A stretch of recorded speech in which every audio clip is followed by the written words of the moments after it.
que produce lesiones inflamatorias y una elevada capacidad destructiva local y potencial daño sistémico.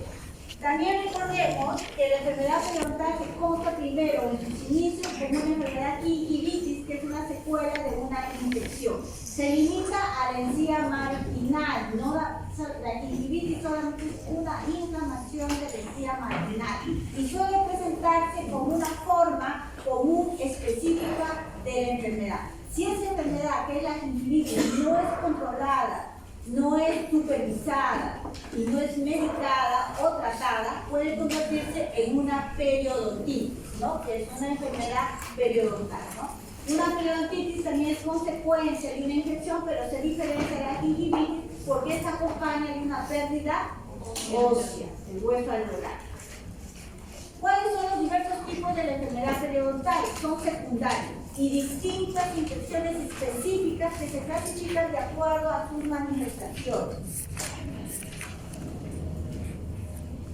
Esas manifestaciones clínicas pueden ser localizadas o generalizadas. Localizadas, ¿qué significa? Que puede dar en el sector posterior solamente o de repente agarrar solo dos piezas, o puede ser generalizada en toda la boca.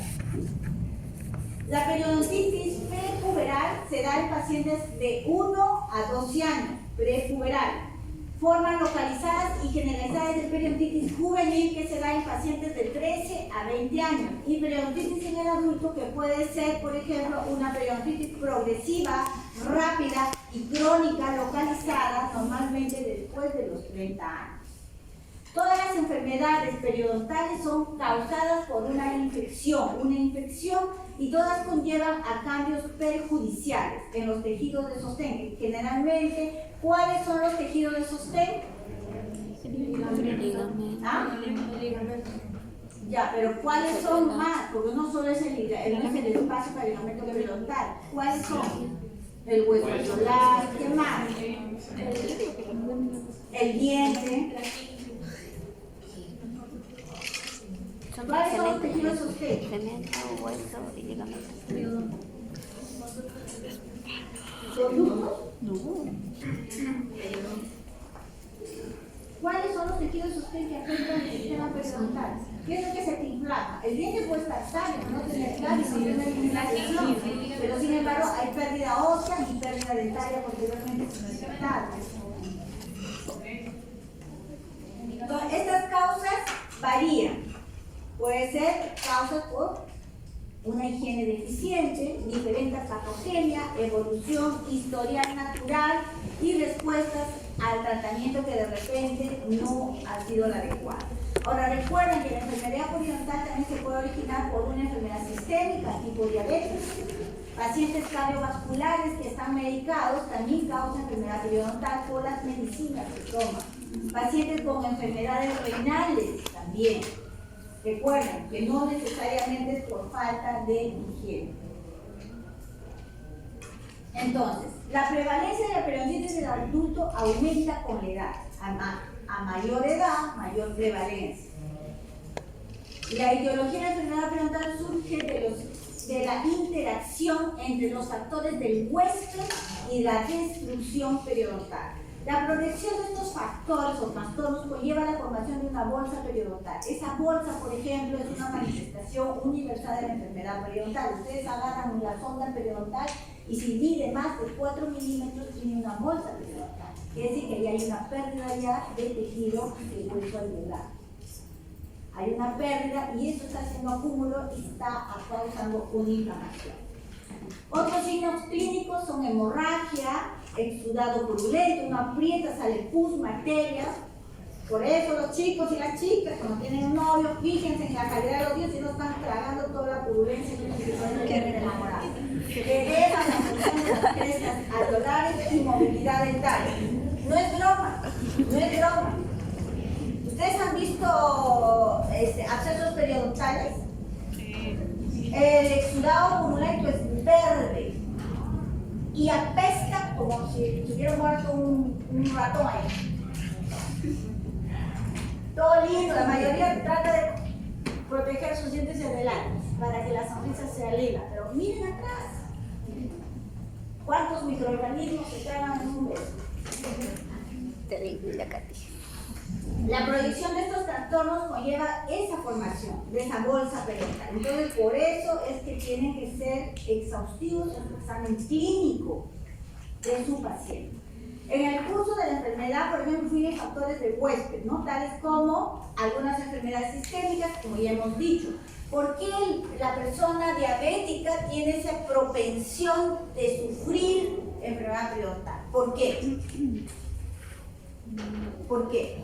Porque ya de por sí la enfermedad le causa sangrado, no le causa infección, ojo, le causa sangrado, inflamación, dolor al sangrar, y el paciente no tiene una higiene exhaustiva, y al no tener una higiene está más propenso a adquirir esa enfermedad, esa infección, y produce enfermedad periodontal. A veces su médico, para controlar esa infección, ya que si el paciente no tiene una diabetes no controlada, a veces eso puede terminar en gangrena, en necrosis. Entonces se recomienda la extracción de todos los dientes para desfocalizar, ¿no? Porque el paciente diabético no controlado tiene riesgo de infección y no tiende a cicatrizar tan fácilmente. La enfermedad periodontal crónica, ya hemos dicho, está constituida, ¿no?, por varios factores etiológicos infecciosos, de eso lo hemos hablado al inicio. Entonces, pues, ¿cómo se hace la exploración? Tenemos que hacer una evaluación de los tejidos periodontales. Para eso, esta evaluación de los tejidos periodontales, tenemos que hacer una exploración clínica minuciosa, por arcada. ¿Por dónde empezamos a evaluar? Por la izquierda, derecha superior. Examinar pieza por pieza, pieza por pieza. Si vemos que el paciente tiene problemas de inflamación, enrojecimiento, cambio de color de la mucosa, tenemos que examinar pieza por pieza. ¿Entienden? Si vemos que el paciente de repente parte, la mayoría están sanas, pero vemos sectores que tienen inflamación o exposición de furca, es ahí donde nos debemos enfocar. Porque puede empezar localizada, pero se puede convertir en generalizada. Y muchos no usan hilo dental, por ejemplo. No estoy hablando de hilo dental de plata, estoy hablando de hilo dental. Bueno, y esto lo tenemos que complementar con ¿qué estudios? Con estudios radiográficos. Los estudios radiográficos son los que nos determinan a nosotros para poder diagnosticar cuánto de pérdida ósea hay o qué presencia de bolsas tiene el paciente. Las técnicas radiográficas empleadas, por ejemplo, son la binding y la paralela.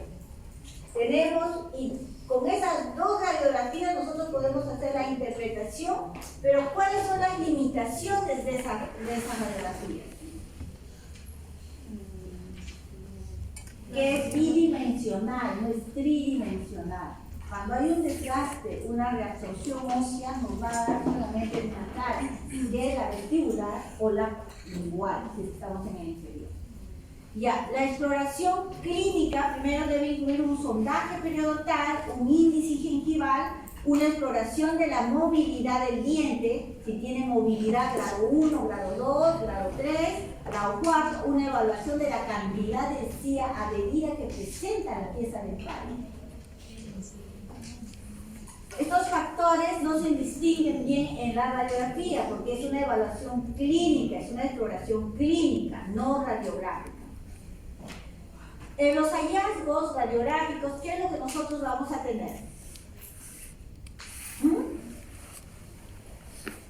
Cantidad de hueso presente en cada pieza. Si presenta reabsorción, ¿a qué nivel está esa reabsorción? ¿A nivel del tercio medio, a nivel del tercio cercado, a nivel de repente del tercio apical? Estado de las crestas óseas. El estado de las crestas óseas. Pérdida del hueso en el área, por ejemplo, de la bifurcación.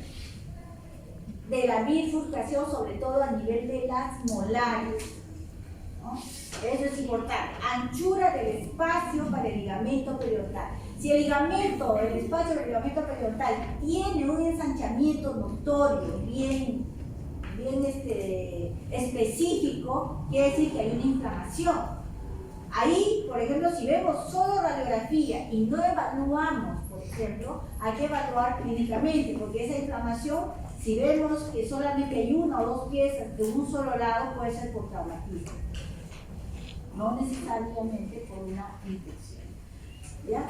Factores locales que causan esta inflamación, que puede ser cálculo sarro dentinario, eso es por una higiene deficiente que el paciente presenta. Entonces, esa higiene hace que las encías se inflamen, pierda lo que es parte del sostén óseo y los dientes quedan totalmente adoloridos y debilitados. Longitud de la raíz y la morfología de la corona y raíz. Es muy importante eso. Consideraciones anatómicas de la pieza dental. ¿Qué significa? Posición a nivel del seno maxilar en relación a la deformidad periodontal. Por ejemplo, si yo tengo un absceso periodontal a nivel de la segunda premolar, ¿qué estructura estaría ahí cerca? Seno maxilar.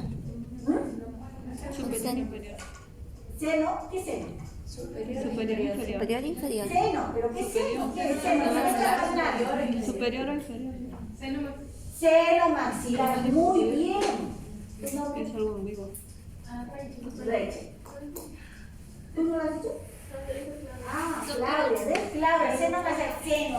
Doctora, pero no especificó si era superior o inferior. Pero solamente solo hay un seno. Yo no sabía que en el inferior había seno. No, pero usted Al indicar la pieza. Al indicar la pieza no dijo qué pieza era. ¿Te refieres a la pieza dental? Exacto. Ay, Por eso decíamos inferior o superior. Ay. Mi agujero. Entonces, antes de contestarle seno, le quiero ver, doctora, ¿qué pieza se refiere? Hemos dicho ¿No cree? superior inferior.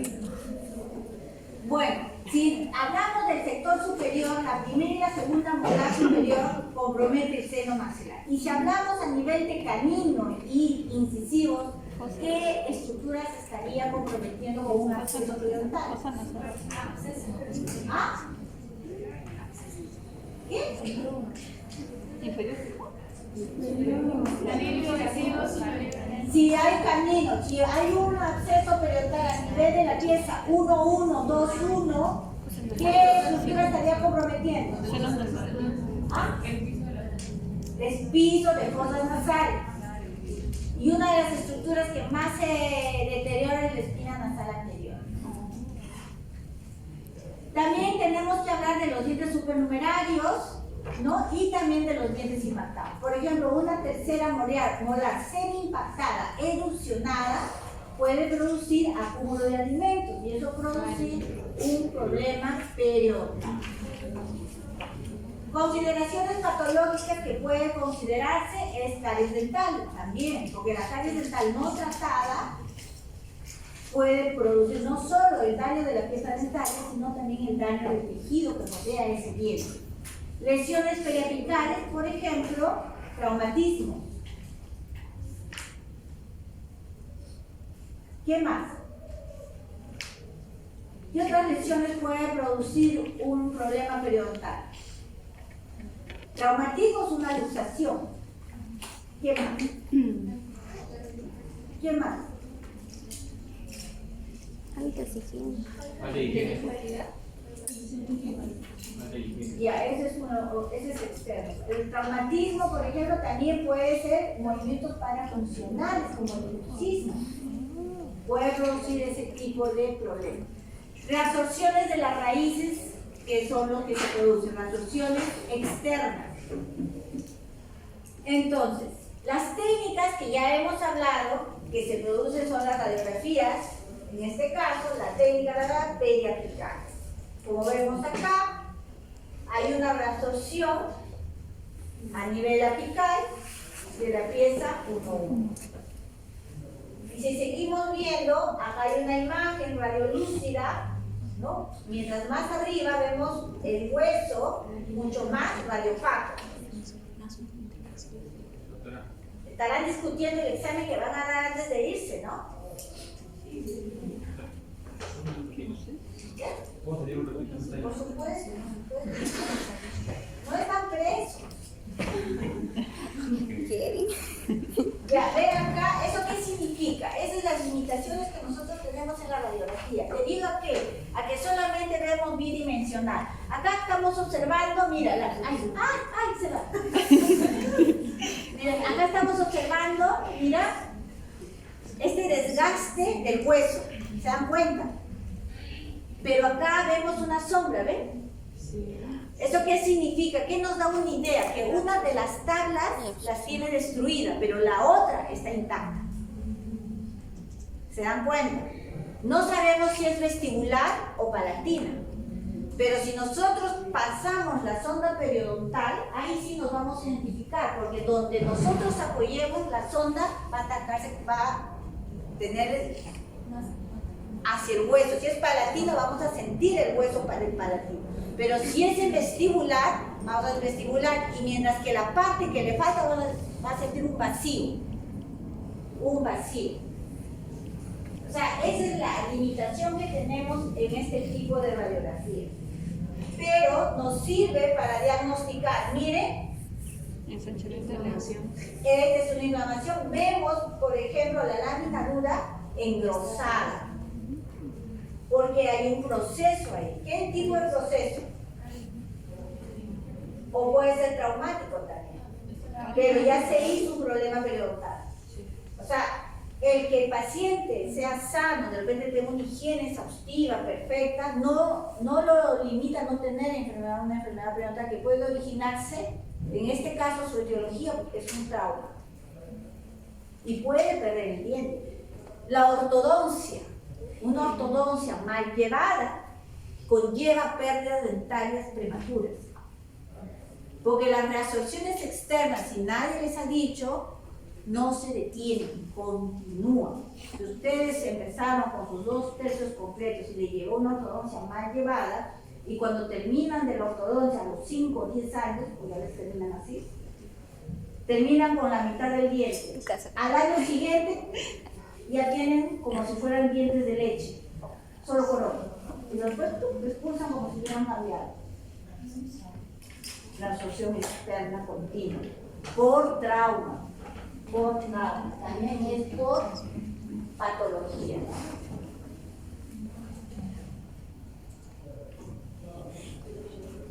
¿Se dan cuenta? ¿Alguna pregunta está ahí? ¿No? Doctora, en el otro incisivo también se ve que también hay inflamación o es por ejemplo. ¿Sí? Acá. No, en el otro. Ajá, solamente acá no. Acá. Eso sería inicial, ¿no? Entonces, la técnica mejor empleada radiográficamente es la técnica paralela. ¿Por qué? Porque hay menos distorsión. Menos distorsión, a diferencia de la excentriz que tenemos, mayor distorsión por el tipo de angulación que tenemos. Las imágenes tienen que ser nítidas y sin distorsión, y para eso la técnica paralela es la ideal. Para este efecto se recomienda, por ejemplo, un aumento, en este caso lo que es las radiografías, o mejor dicho, los equipos periapicales tienen un cabello establecido de fábrica. En este caso, ¿qué se recomienda? Para obtener mayor percepción del deterioro del tejido periodontal, del tejido de soporte, se recomienda aumentar un poco el tiempo. Si en el incisivo nosotros tenemos, ponte 0.60, ¿no? Ponerle 0.65 a 70 para diferenciar el desgaste que hay entre ambas tablas. Se aumenta el tiempo, no es kilovoltaje. Si es digital, si yo puedo aumentar el kilovoltaje. Así me tomaste. Ya, las películas, o sea, pueden salir ligeramente más claras, que son más útiles para poder examinar tejidos blandos, por ejemplo. ¿no? Y sobre todo los márgenes corticales donde se está perdiendo porque toma la radiografía el margen en que nos da dónde está el límite entre diente y hueso cortical. Para el diagnóstico de la enfermedad periodontal se debe disponer de radiografías de todas las áreas afectadas. En este caso, si tenemos toda la boca, de toda la boca, y solamente periapicales, ¿sí? Doctora, una consulta. ¿Por qué en los países, o sea, del incisivo de la mano, ¿Qué pieza es? la 1-2? ¿Ya? Solamente se ve hasta. ¿Esta acá? Nada más. Ajá. Está girando, está quiroversado. Esta es la 1, 2. El incisivo central. ¿Este? La del costado. ¿Este? Ajá. Solamente se ve. Esta es la 1, 1. Ah, perdón, la 1-1 solamente se ve un poco nada más de la raíz y de la. El que tiene reabsorción externa.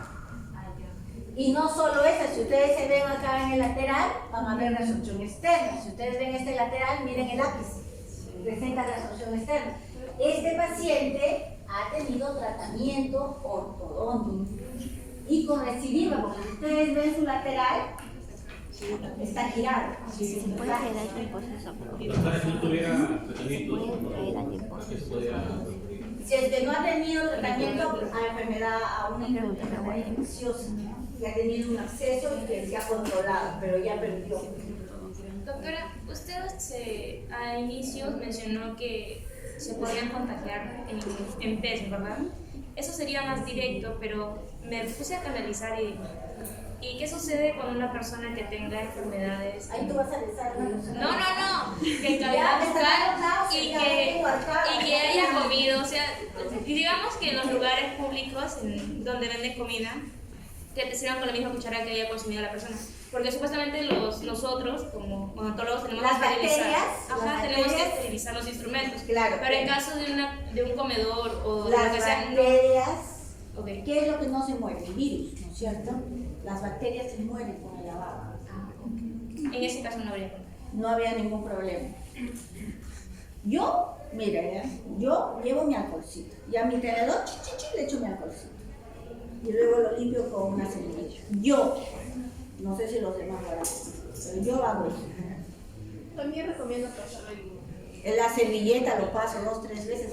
Pero este caso no, porque son bacterias las que causan esto. Y recuerden que nosotros tenemos defensas también. Depende también de nuestras defensas que podemos contrarrestar esas infecciones. Si nos encuentran con las defensas hasta el queque, ahí sí. Entonces, por eso les digo, tienen que tener cuidado. Por lo menos yo, si desde que entré a estudiar odontología, lo primero que miro son dientes. Lo primero que miro son las encías. Es lo primero que miro. Desde que entré a estudiar odontología, eso, lo primero, porque con todo lo que miraba en mis libros, Dios mío, se me paraban los pelos. Dije, nunca voy a tener más, nunca voy a tener, porque te da asco. Yo he visto, he tenido pacientes que lindas, preciosas, hermosas, qué sé yo, lindas, pero su boca, por eso es que el enamorado no quiere que entre cuando entran a la consulta odontológica, no, se queda aquí afuera. Y los chicos igual. También se recomienda en la odontopediatría, si ustedes tienen hijos, nunca darle de la boca al niño. Nunca, porque le estás pasando nunca, jamás. Esto con el niño. Porque yo he visto, lo chupan a escuchar y el pobre niño le están dando. Nunca, eso es lo peor que van a tener hijos, hagan esto, estos odontólogos tienen que educar. Eliminar las malas costumbres, porque los abuelitos, los papás, los tíos tienen esas costumbres y a ellos no les vamos a cambiar. Pero si tú ves que tu mamá está, ay, no, limpio con mi boca, no, mamá, no, gracias, anda, voy a lado. Pobre criatura, él no sabe.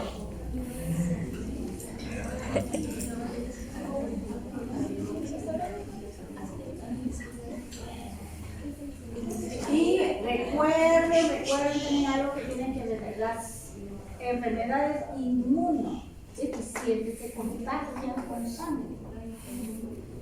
Cuando ustedes conocen a una chica o un chico, no saben el historial médico de esa persona. puede tener HIV y se reparte en el taco y se hace contagiar la sangre. El virus del SIDA no muere, se conserva mientras esté en sangre. La hepatitis. Es que tienen que tener cuidado. Es algo que tienen que tener siempre presente. Ustedes de servicio son médicos. ¿Médicos? ¿De qué? ¿Del hígado? No. Médicos odontoestomatólogos. Y como tal deben comportarse.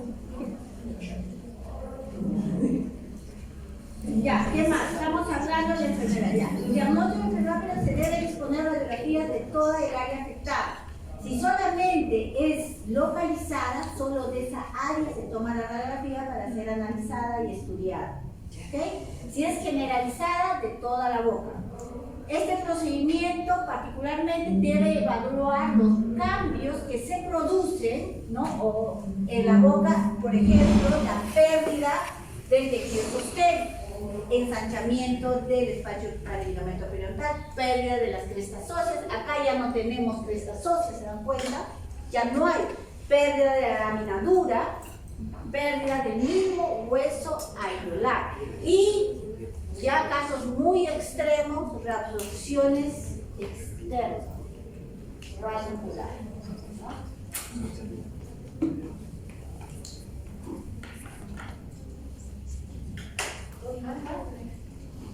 Tienen que checar la pantalla.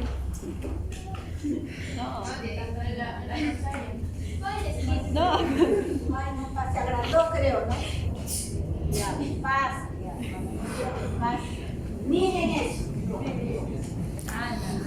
Esta es una periodontitis crónica generalizada.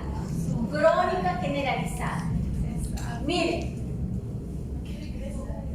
Esto no es hueso, ojo, es cálculo dentario. Cálculo dentario. Esto de acá. Entonces no es bueno decir, ay doctor, el hueso se dividió en dos. No, no se dividió, es Está formando todo eso. Miren, esa es una enfermedad crónica generalizada. Y si yo muevo, esto solamente se sostiene por esto. Por eso, le quitas el sarro, los dientes se tambolean como los Dientes fantasmas. ¿Dan cuenta? Esta es generalizada. Aquí todo eso, y a veces uno no encuentra eso, pero el paciente llega así, y tienes que evaluar. Hay piezas en este caso, por ejemplo, hay piezas que hay que extraer, que no se pueden salvar, como estas de acá. Esta todavía tiene el tercio apical. Se hace un buen tratamiento periodontal y se le puede inclusive poner injertos. Si es que el paciente es educado, ¿no? Porque si esto ha sido por producto de mala higiene, primero hay que educarlo. Porque ¿qué pasa si le haces el tratamiento, le pones injertos? Si ese paciente sigue con sus hábitos de mala higiene, vuelve a tener el problema. Claro, clínicamente. Yo veo al paciente con sus inicios así y digo, ay, señor, usted requiere una limpieza, pero yo le hago la limpieza y no me di cuenta radiográficamente que... No, cuando ya tienes, por ejemplo, un sarro que cubre parte de la raíz, ya tienes que darte cuenta que ha perdido por lo menos 2/3 de hueso. Se nota. 2/3 de hueso. Y antes de que hagas la limpieza, ahí sí, antes de meter la mano, le tomas una radiografía. Recuerden, ningún tratamiento realicen sin una radiografía, porque eso es su salvación. Porque ¿qué pasa si le quitas el sarro? El paciente va a decir, ay, usted me movió mi diente, usted eso. Y vienen los problemas legales. ¿Sí? Doctor. ¿O te estás estirando? Pues levantaste la mano. Sí. Ah, ya. ¿Esa periodontitis crónica de por sí es por mala higiene o tiene algunas otras causas? Eso es por mala higiene. Pero esa enfermedad... No, este paciente tiene 75 años. Mala higiene. Se habrá hecho la limpieza cada 10 años. Hay pacientes que nunca se cepillan la boca, aunque no lo crean. Sí, hay pacientes que nunca se cepillan la boca. Pero hay enfermedad que lo causa. No, la diabetes no te causa en el sentido de que se ponga así el sarro. Un paciente con diabetes no tiene sarro, tiene inflamación por su proceso de la enfermedad que le causa sangrado, inflamación y cualquier bacteria se puede meter y eso le causa la infección, pero mete el sarro. Y sí pierde hueso, pero porque la infección hace que se deteriore el hueso. Pero en este caso, este sarro que ustedes es mal higiene. Doctora, aparte de esos incisivos centrales superiores que se tendría que retirar, ¿qué pacientes creen que ahí se deben retirar? ¿Ustedes qué piensan?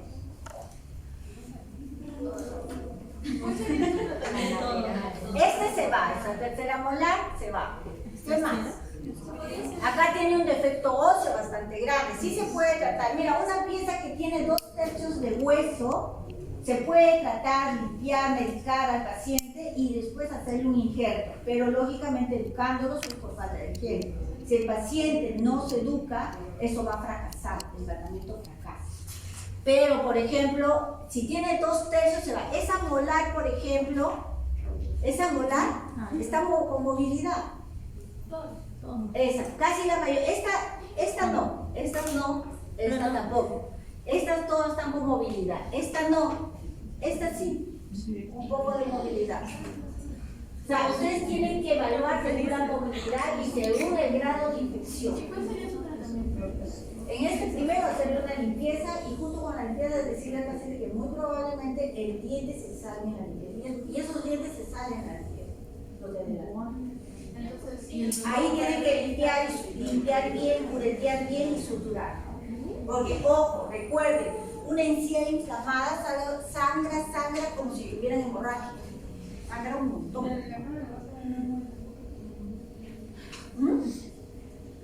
Doctora, las personas que tienen adicción al tabaco también pueden presentar así para enfermedades más crónicas. No necesariamente. Sí se les inflama la encía, presentan gingivitis, no tanto, pero porque pueden ser fumadores de tabaco, pero tener una higiene muy buena y no presenta. Y sí tienen a veces inflamaciones leves, que con un buen cepillado, una buena limpieza. Pero sí, el paciente, sobre todo, que tiene problemas renales, son los que tienen mayor problema. Creo que se observa desde la boca y tiene problemas renales. ¿Ah? Cuando tienen problemas en la boca puede afectarse de otros órganos. Lo que pasa es que si tú tienes una infección severa, te lo tragas todo. Y eso te causa problemas estomacales, te causa otro tipo de problemas derivados a eso. Porque te tragas toda la infección, toda la puta y lo comes. Cuando el caso de pacientes supuestamente infeccionados, en realidad tienen alguna. Pero eso es la gingivitis de gestante es justamente por la gestación, no es por algún problema de bacteria, por la gestación. Solo cuando ya acaba Desaparece. Doctor, en caso de consumo de medicamentos como por ejemplo la ciclosporina, para las personas que han sufrido de trasplante de órganos, he escuchado que proporciona gingivitis, ocasiona gingivitis. Claro. ¿Eso podría llegar a provocar periodontitis?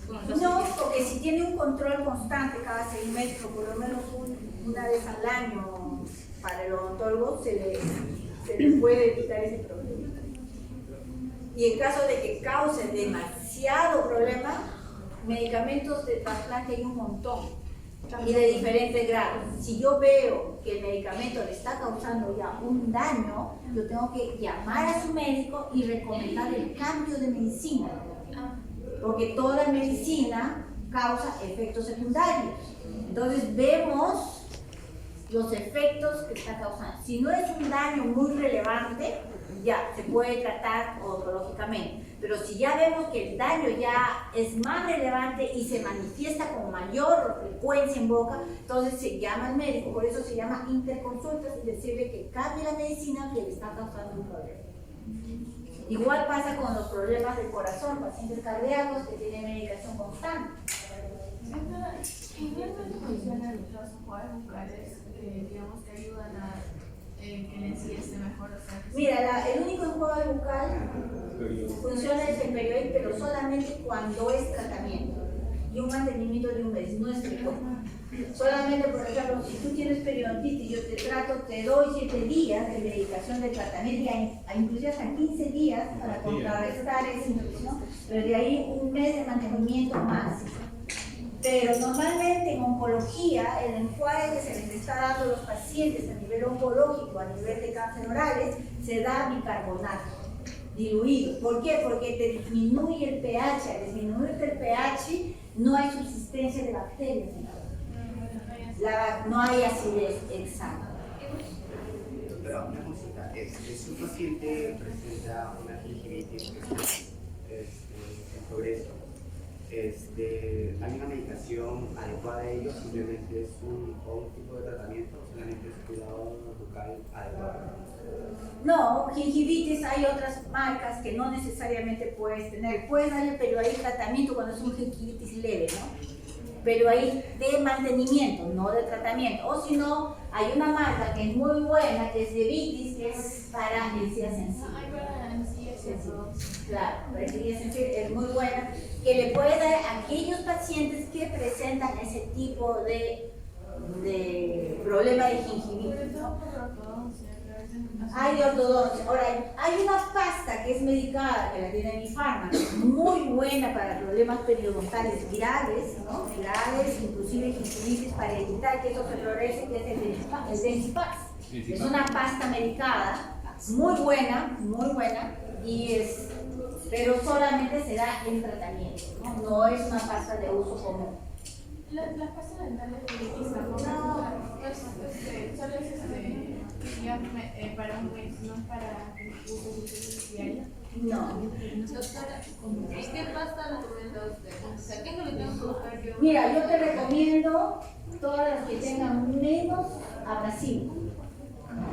La mayoría tiene abrasivo, Colgate, Colino, tiene una cantidad de abrasión que no les recomiendo. Eso es lo que yo tengo que Hay otras marcas, Oral-B es buena, Vitis es la mejor, y Vitis es mejor que la Oral-B en pastos dentales.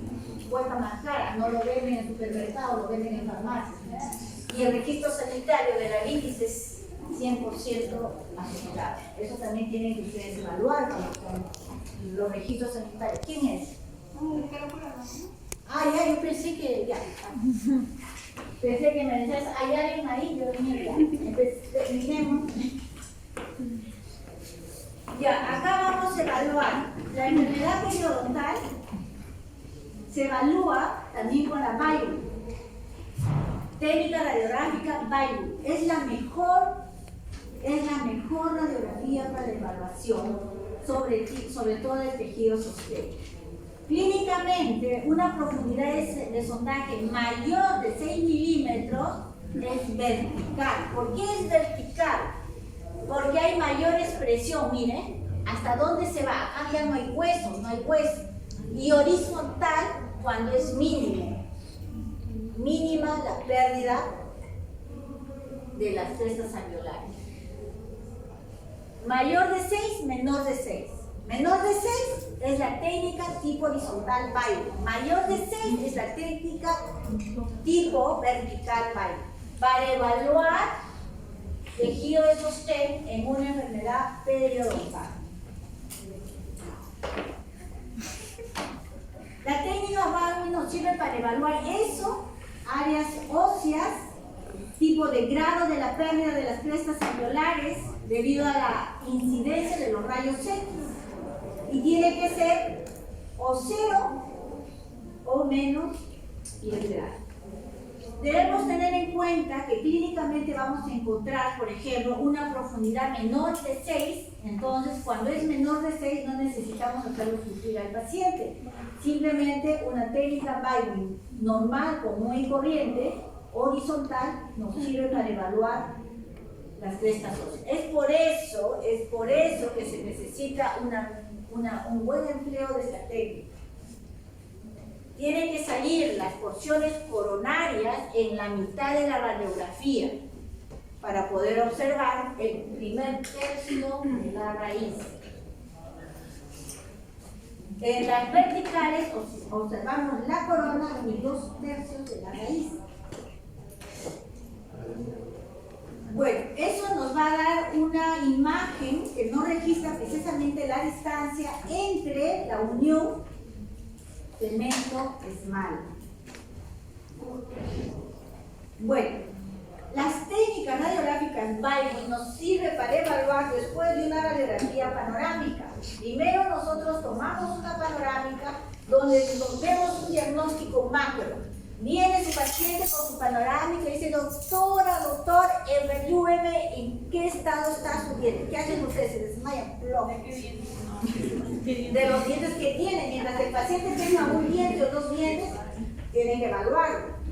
No le van a dar, no, eso no evalúo. No. Tienen que evaluar. Ya, ustedes ven la radiografía, pero miren, miren la panorámica y miren la periapical de esta. ¿Cómo se ve? Se ve diferente, ¿no es cierto? Ahí vemos un análisis más nítido, más exacto, más definitivo de la pieza a que si nos quedamos solo con la panorámica. ¿Por qué? Porque en la panorámica tenemos estructuras que se sobreponen y al sobreponerse dejamos de tener visibilidad. En la periapical no, miren, ya prácticamente la raíz distal está en el aire. Miren este diente. Aparte de tener inclinación, en la panorámica yo no observo esta lesión. Esta lesión. No observo en la panorámica, pero sí acá lo observo nítidamente. Mira hasta dónde llega el hueso. Acá.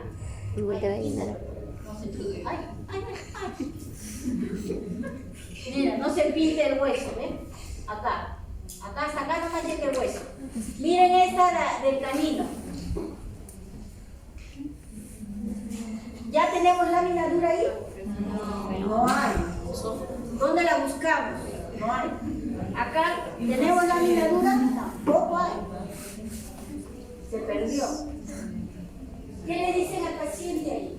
Se le cayó el vaso de una plancha. Exacto. Hay que hacer eliminación de todas sus piezas y paciente. Exacto.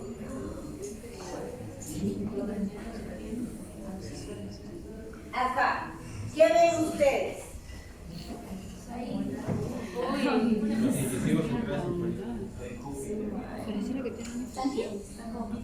¿En cúspide?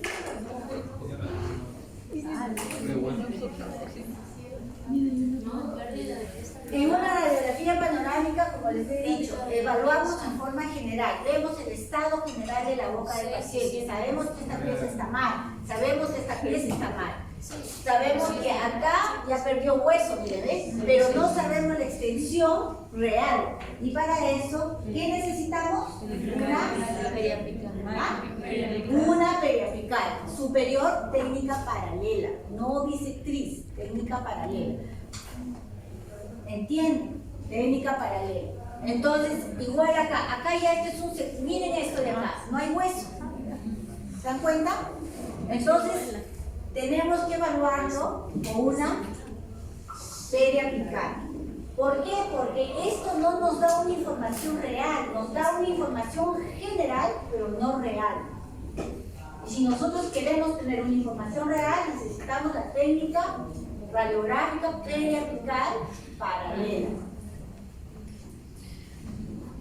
¿Cómo es esa?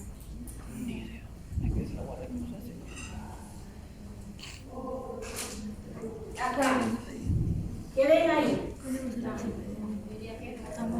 ¿Qué nos vemos ahí? Miren, ojo, se dan cuenta que no en todo el sector tienen los desgastes, no todos son parejos, son variados. En unas zonas hay mayor desgaste, hay mayor pérdida que en otras zonas. Pero para este caso de paciente, ¿qué emplearías tú? O sea, la técnica, ¿dónde tomarías la radiografía si tú quieres evaluar una pieza? ¿Qué piezas elegirías o qué zonas elegirías para tener una evaluación más exacta? 4, 6, 3, 6. Ya, ¿qué más? ¿Qué más? Esto de acá, miren, acá, acá, acá. Ay, se fue. Esta pantalla no tiene ni tilto. ¿Se dan cuenta? Entonces tenemos que tomar una radiografía acá para evaluar el defecto óseo que presenta esta pieza, de esta primera molar también. ¿Por qué? ¿Por qué en esta primera molar? Porque está cerca del seno. Queremos evaluar si el acceso que tiene esa pieza dental está comprometiendo un tejido. ¿Qué tejido? Seno. Seno, dale con seno. Ojo, si así me contestan en el examen, no lo voy a valer, ¿ah?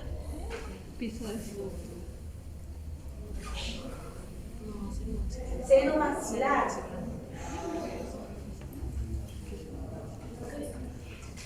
Esta es una periodontitis agresiva localizada.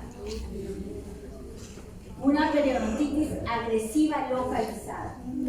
¿Por qué localizada? Porque solo se presenta en el sector posterior, superior, inferior, anterior y posterior. Las premolares están bien.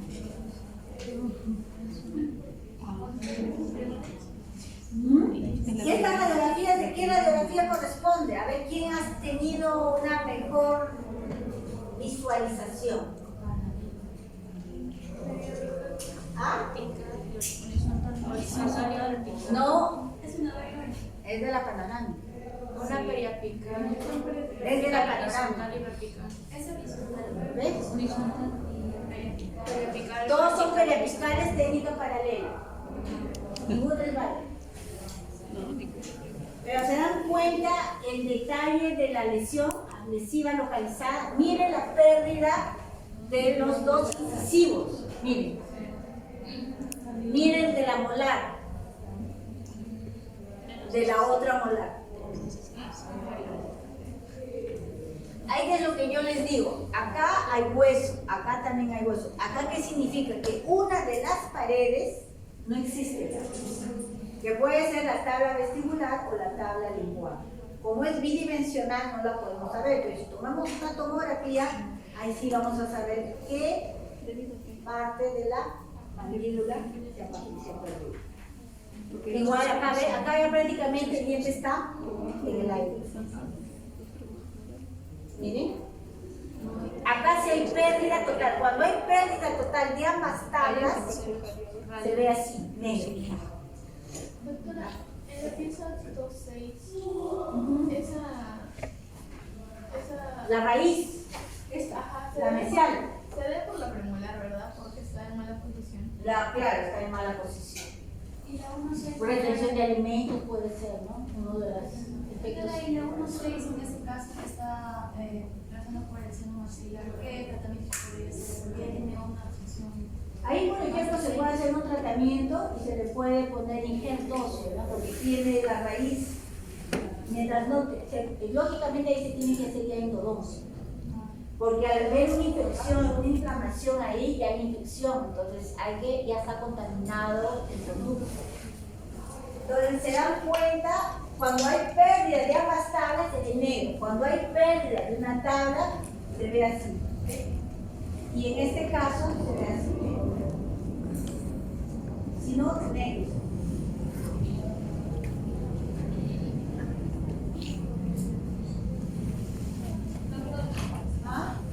¿A qué se debe la pérdida localizada? Localizada puede ser la mala higiene, retención de alimentos, o puede ser de repente, hay muchos, yo he visto, por ejemplo, en este sector anterior, por ejemplo, puede deberse por el alineamiento dental y cálculo dentario. A veces cuando tú eliminas el cálculo, queda así, el diente, ya libre.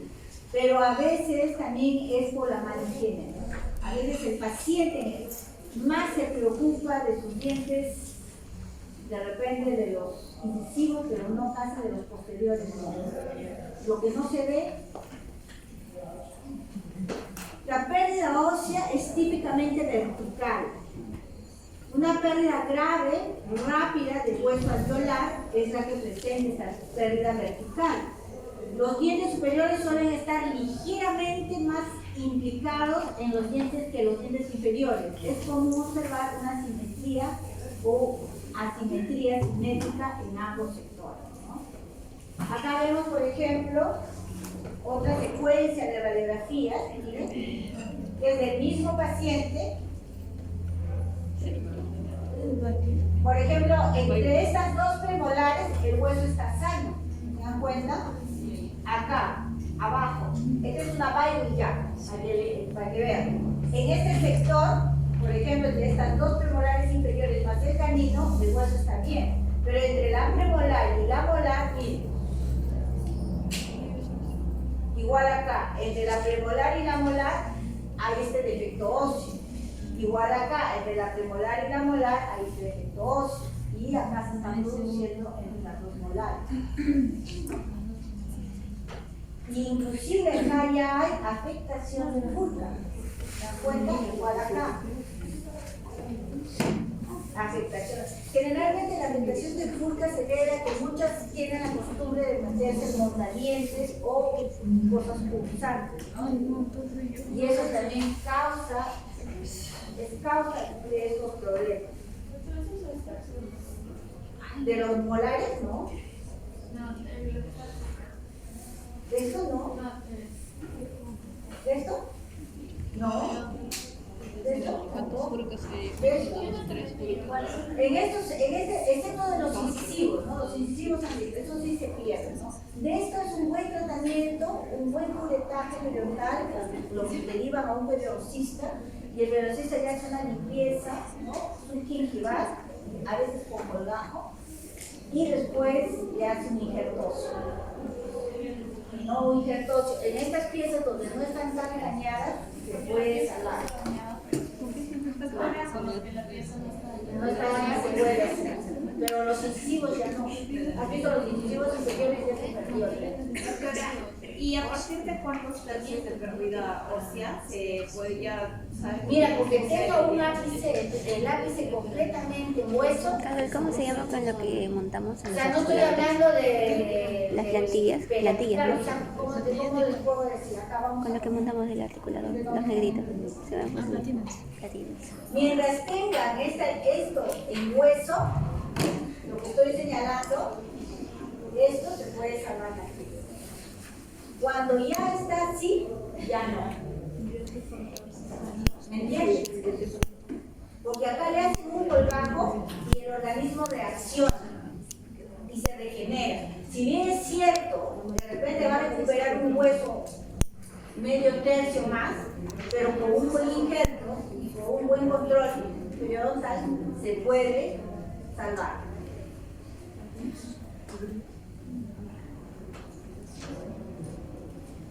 La interpretación.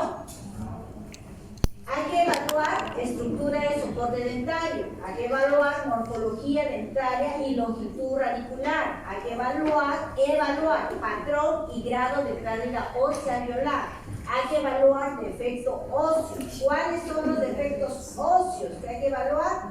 Son estos de acá. Este es un defecto óseo, este es un defecto óseo, este es un defecto óseo, este es un defecto óseo. Hay que evaluar afectación de furcas. ¿Hasta cuánto está afectada la furca? Abscesos periodontales, presentación de factores etiológicos locales secundarios, planificación y la evaluación de qué tipo de tratamiento requiere este paciente. A veces hay que sacar los dientes y evaluar. Ese paciente no puede tener puente fijo porque tiene ya más de 2/3 de pérdida, o sea, los pilares ya no sirven. ¿Qué tratamiento le van a hacer para sustituir los dientes? ¿Implante? No, porque tiene una pésima higiene dental. ¿Quién va? ¿Qué estoy hablando?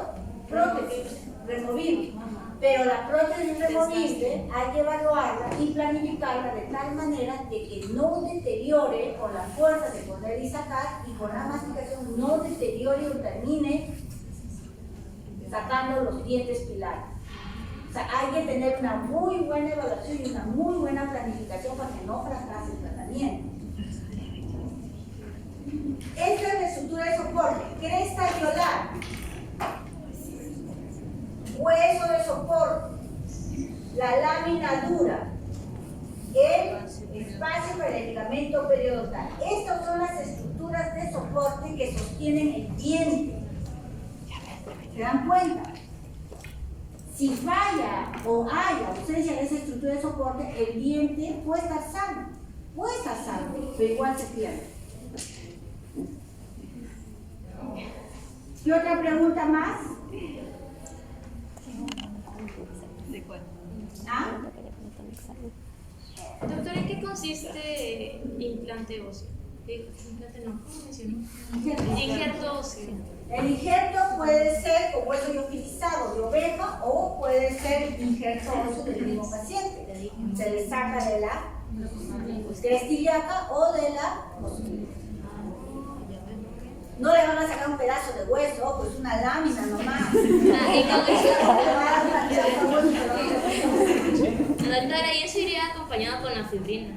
¿Ah? Con la fibrina. Claro, pero eso tiene que evaluar. Para que un paciente sea portador de injerto, tiene que evaluar muchos factores. Uno, que no sea fumador. Termina rechazándose, no termina. Igual que un implante de un fumador, tampoco. Realmente termina en fracaso. A no ser que haya dejado de fumar por lo menos 6 meses. Entonces tenemos que evaluar en este caso la lámina dura. La lámina dura tiene que ser una línea finita, delgadita, que sigue todo el recorrido de la porción radicular, al igual que el espacio para el ligamento periodontal. El hueso, las crestas alveolares, la lámina dura llega a cubrir la cresta alveolar. Igual, esta lámina se tiene que observar. Cuando ya no se observa la cresta y hay pérdida, quiere decir que ya hay daño.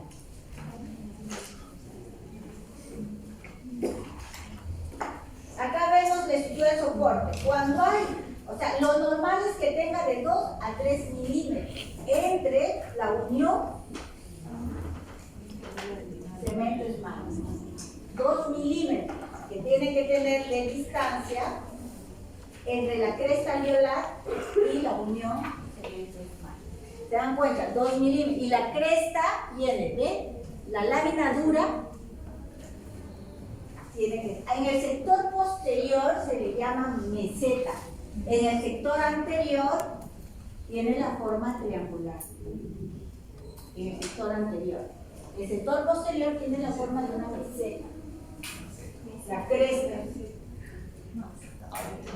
El ensanchamiento del espacio periodontal es uno de los indicativos radiográficos y clínicos que nos dan que el tejido de soporte está sufriendo un ensanchamiento y la pérdida ósea. A veces cuando ya eso es crítico, crónico, entonces se presenta con la pérdida también de la lámina dura. Hay que tener una evaluación de la morfología dentaria. Generalmente una raíz dilacerada, cuando sufre un trauma oclusal o de repente una parafusión, se manifiesta en esa raíz. Doctora, ¿esto quiere decir que cuando ya la raíz está reabsorbida, en algún momento, ya sea en cualquier momento de su vida, lo va a perder?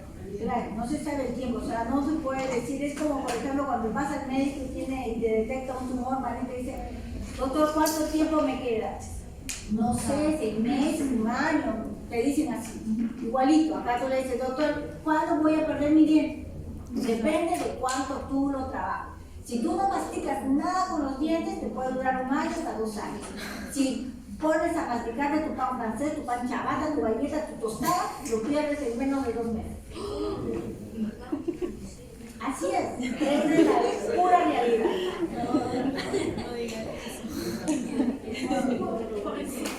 Esta es una reabsorción radicular, ¿no? Miren. A eso se le llama reabsorción radicular externa. El grado y patrón de la pérdida ósea se mide en grados y en tipo. Grado: leve, moderado o severo. Tipo: horizontal o vertical. Grado de pérdida ósea alveolar, es de la cresta alveolar. Cervical, medio y apical. Leve es cuando se ha perdido cervical. Moderado, cuando llega a la pérdida del tercio medio. Y grave es cuando está ya a nivel apical. Ahora,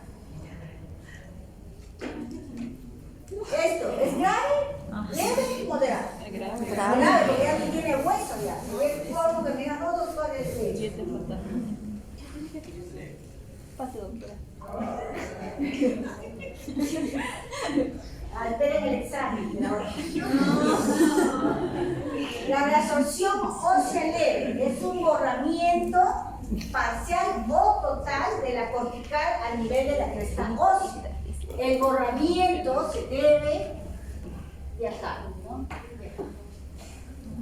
Un borramiento leve, parcial de la cortical, de la cresta alveolar. Parcial o total. O sea, ya no se observa lámina dura ahí, ya no se observa. Como vemos acá en este círculo, ¿se dan cuenta? Niño se ve así. Ese es leve.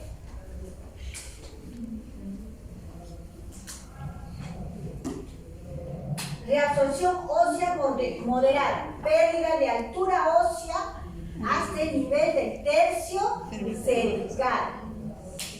Miren. Cervical. Ósea moderada, ¿bien? Ósea moderada. Ósea severa. Altura ósea, pérdida de altura ósea hasta el nivel del tercio medio apical. Ya prácticamente tomó hasta el tercio apical. Esa es severa. Si dividimos la raíz en 3, entonces significa, este es el tercio medio, y en este caso ya está en el tercio apical. ¿Se dan cuenta? Cuando uno hace una evaluación de las piezas dentales, las pérdidas de tejido de sostén, se hace entre piezas, no se hace de la pieza en general, porque no todas las piezas pierden a la vez, como vimos la radiografía. De repente la raíz en mesial está intacta, su hueso todo está intacto, pero en distal perdió hueso y se mide de ese punto.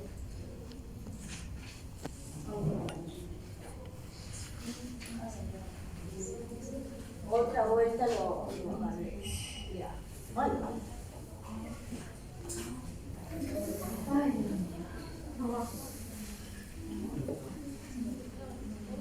Ya.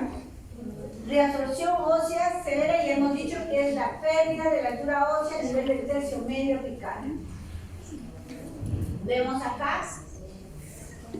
Miren, si nosotros vemos acá, vemos dos niveles, ¿se dan cuenta? Acá más radiopago, acá medio, menos radiopago.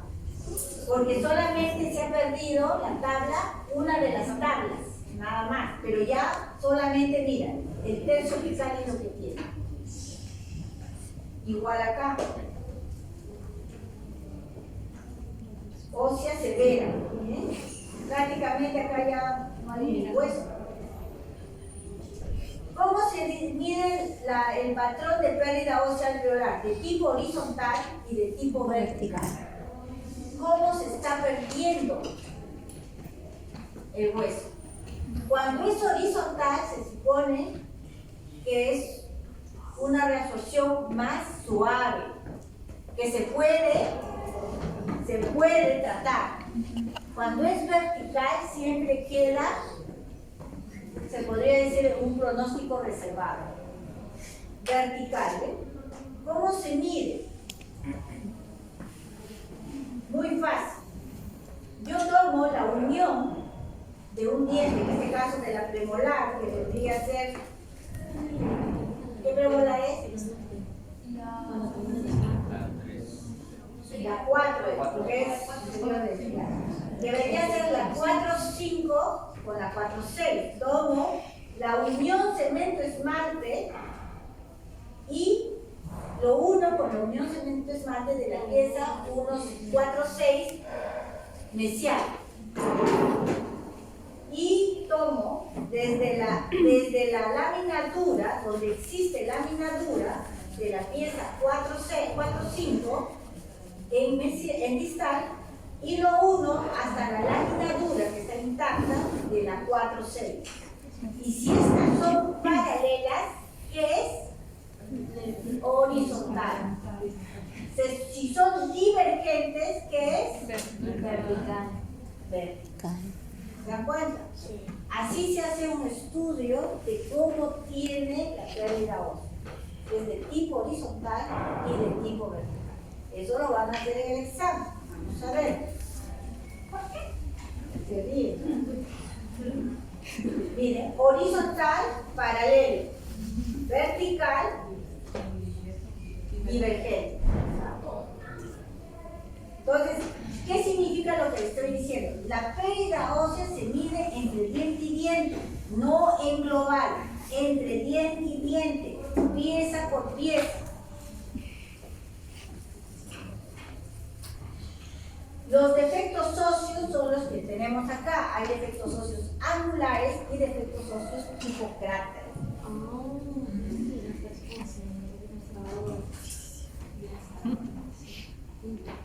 Esto que ustedes ven es el angular. Miren, es el angular, defecto óseo angular. Miren, este es el defecto óseo tipo cráter o cráter uniforme. ¿Bien? ¿Se dan cuenta? La flecha roja indica la posición. Acá se ve que ya hay pérdida ósea casi en ambas tablas. Acá no. Si ustedes ven, miren. Tipo cráter. Hay afectación de la furca. ¿Cómo se afecta la furca ante una lesión periodontal? ¿Se dan cuenta? La furca generalmente es cuando se afecta la boca, más que nada es por un mal hábito, ¿no? Mal hábito del paciente que se meten mondadientes, se meten de todo en la boca. Y así critican a los bebés. La afectación de furca. Cuando tenemos una lesión como esta, decimos hay afectación de furca. ¿Por qué? Ya no hay hueso, por lo tanto tampoco hay lámina dura y por lo tanto se perdió el espacio para el ligamento periodontal. Y es muy probable que tenga un absceso a este nivel. Miren, hay un ensanchamiento y miren acá, ya hay un proceso infeccioso a nivel del lápiz.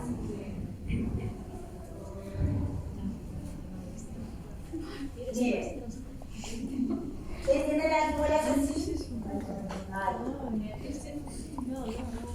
Esto es un absceso periodontal. Quiero que sí se salga. Hablando de afectación, ya hemos hablado. Quiero que sí se salga. ¿Qué está afectando ese absceso Un periodontal? tercero molar, quiero que salga así. ¿Ah?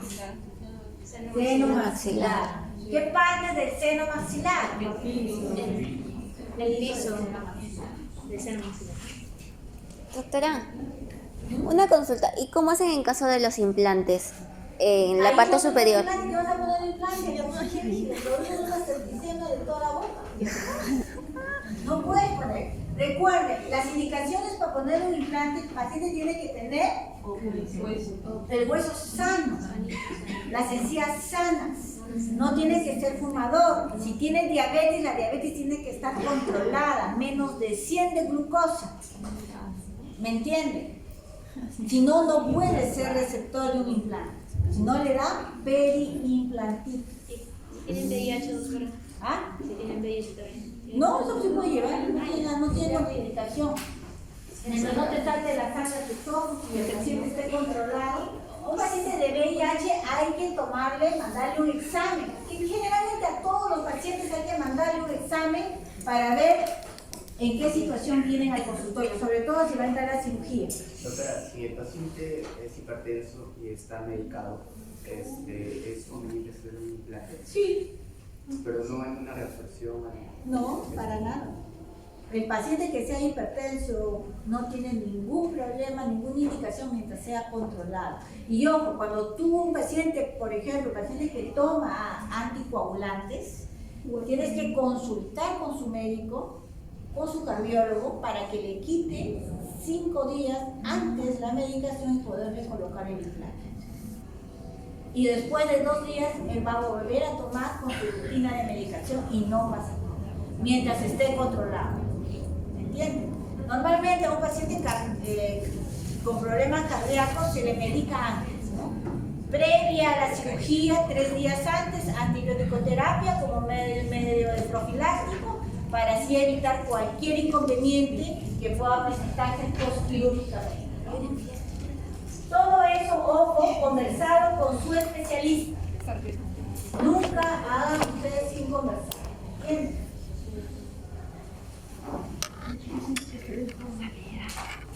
Accesos periodontales. Los accesos periodontales traen como consecuencia el aumento de los productos nutricios, que normalmente en una persona sana no se nota, pero en una persona que tiene enfermedades periodontales los productos nutricios sí se notan y son evidentes.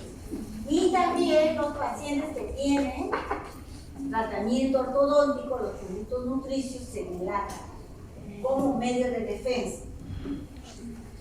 Absceso periodontal. Los factores de riesgo: placa calcificada, ya lo hemos visto, caries dental, porque la caries dental, cuando es una cavidad grande y es necrótica, puede producir una infección del tejido blanco. Alteraciones dentales, por ejemplo, un apiñamiento severo, donde hay una desarmonía óseo-dentaria, obturaciones desbordantes. Obturaciones desbordantes. Las obturaciones desbordantes, cuando se mete la carne, no sale, se queda en ese espacio y por más que metas el hilo, lo que haces es lastimar. Y eso produce más alteración. Puntos de contacto proximales ausentes, aquellos que hacen obturaciones, ¿no?, compuestas, ¿no? Aquellas obturaciones, por ejemplo, si deja 1 milímetro, medio milímetro, todo se le va a meter ahí, todo. Y el paciente va a tener problemas. Márgenes mal restaurados, pero perforaciones radiculares, por ejemplo, ¿no? Secuelas traumáticas, problemas de endoperiodontal. ¿Cuáles son los problemas endoperidontales? Cuando perforas el ápice y lesionas el hueso con la liga.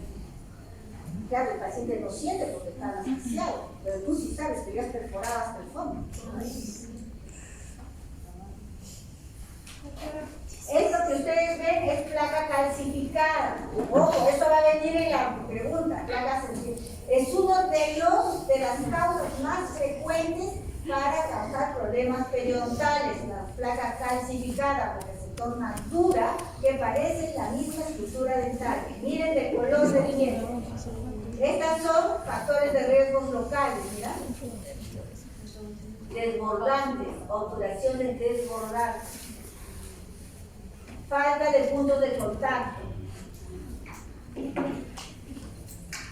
Secuelas traumáticas.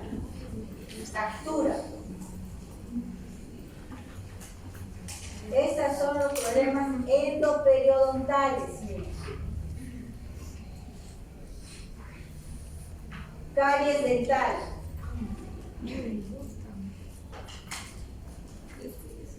Y también asociaciones, alteraciones dentales como la amelogénesis dentinaria, ¿no?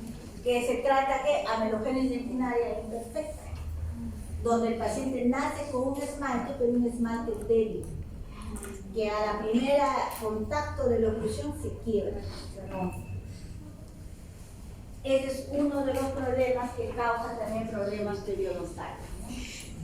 Miren el cálculo. Por eso dice imagen compatible con calcificación, porque tienen casi lo mismo que tiene, la misma composición que tiene el vidrio. Limitaciones. La pérdida ósea solo es detectable cuando se ha reabsorbido entre un 30 y 50% del tejido mineral óseo. Imagen bidimensional, superposición de estructuras, que se da en estas imágenes, susceptible a variaciones técnicas y factores de exposición. ¿Por qué? Como les dije, en este caso, si queremos tener una mejor definición de la radiografía que vamos a tomar, hay que aumentarle, en este caso, no el kilovoltaje, sino el tiempo. Las variaciones técnicas, la mejor técnica para poder evaluar este problema periodontal es la técnica paralela y la técnica Bailey. ¿Ya? Con la técnica Bailey nosotros vamos a hacer lo que es el tipo de absorción que presenta, si es horizontal vertical, el grado que presenta, ¿no? Y si es leve moderado. Dificultad en la diferenciación entre los niveles bucal y lingual de la cresta ósea. Una pared de un defecto óseo puede ensombrear la otra pared, que es lo que les he enseñado. A veces no se reabsorbe en forma pareja, sino uno más que el otro, ¿no? Solo proporciona información de los tejidos duros del periodonto, pero no del ligamento, porque el ligamento es tejido blando, no lo observamos en estas placas.